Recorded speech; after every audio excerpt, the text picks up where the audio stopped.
การสมัครโบรกเกอร์ KBB ยากบ่ยากเนาะทุกคนมื้อนี้ว่าจะมาสอนวิธีการสมัครเป็นแนวไหนนั้นไปเบิ่งน้ำกันเลยเนาะโอเคไปเลยเอามาเริ่มกันเลยเนาะก่อนอื่นมดให้ทุกคนเข้าไปที่ลิงก์ที่ผู้แนะนำส่งให้หลังจากนั้นให้ทุกคนใส่ Gmail สำหรับ Gmail นี่เนาะเลือกเป็น Gmail ที่สามารถใส่ได้ปกติหรือว่า Gmail ที่มันสามารถส่งข้อความหาเราได้บ่แม่น Gmail ที่มันหมดอายุการใช้งานแล้วเนาะ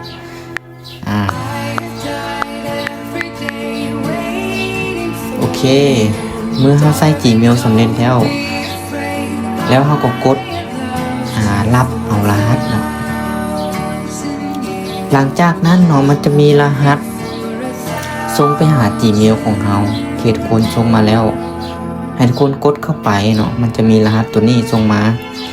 แล้วเราคัดลอกเอามาวางใส่กดต่อไปเลยเนาะอย่าลืมเนาะทุกคนต้องจำ3จำนี่เนาะติ๊กสุด2ติ๊กนี่เนาะหลังจากนั้นให้ทุกคนตั้งรหัสผ่านหรือว่ารหัสที่เราจะล็อกอินเข้าสู่ระบบนั่นเองเนาะตั้งให้คือกันทั้ง2อันเลย2ช่องนี่มีตัวใหญ่ตัวหนึ่งแล้วก็ตัวน้อยแล้วก็ตามด้วยสอนพิเศษแล้วก็ตัวเลขเนาะให้จื้อง่ายเลยโอเคกดสำเร็จไปเลยเนาะหลังจากที่ทุกคนเนาะกดสำเร็จแล้วมันจะมาหน้านี้เนาะให้ทุกคนกดไปต่อเลยเริ่มต้นใช้งานมาหน้านี้เนาะให้เขากรอกข้อมูลตัวนี้จะใส่เบอร์โทรด้วยทุกคนใส่เบอร์โ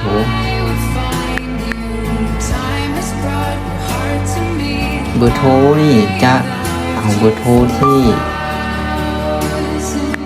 เรายังใส่อยู่ในมือถือเนาะจะบ่เอาโทรทิพย์เนาะเพราะว่ามันจะส่งข้อความหาโทรศัพท์เรา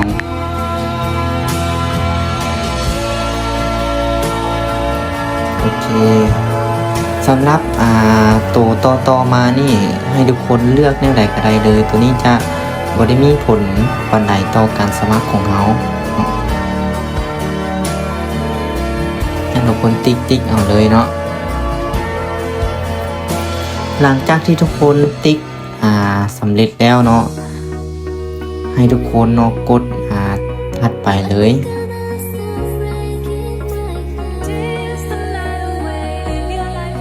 หลังจากที่ทุกคนเนาะกดถัดไปมันจะมาหน้านี้เนาะโอเคตอนนี้ว่าก็ได้กรอกข้อมูลเป็นที่สำเร็จแล้วเนาะสำหรับการกรอกข้อมูลเนาะว่าจะเฮ็ดช้าหน่อยนึงเพราะว่ามันจะใส่ความละเอียดเนาะหลังจากเขากดถัดไปเนาะจะให้ใส่บัญชี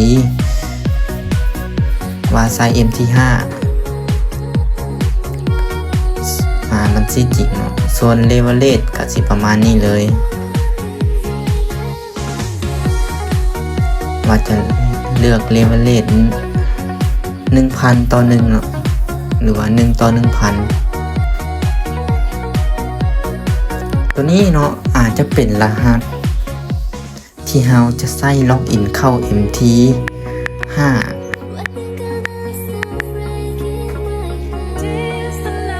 โอเคตัวนี้จะเป็นการสาธิตซื่อๆเด้อสำหรับรหัสนี้เราสามารถรีเซ็ตแล้วก็ตั้งใหม่ได้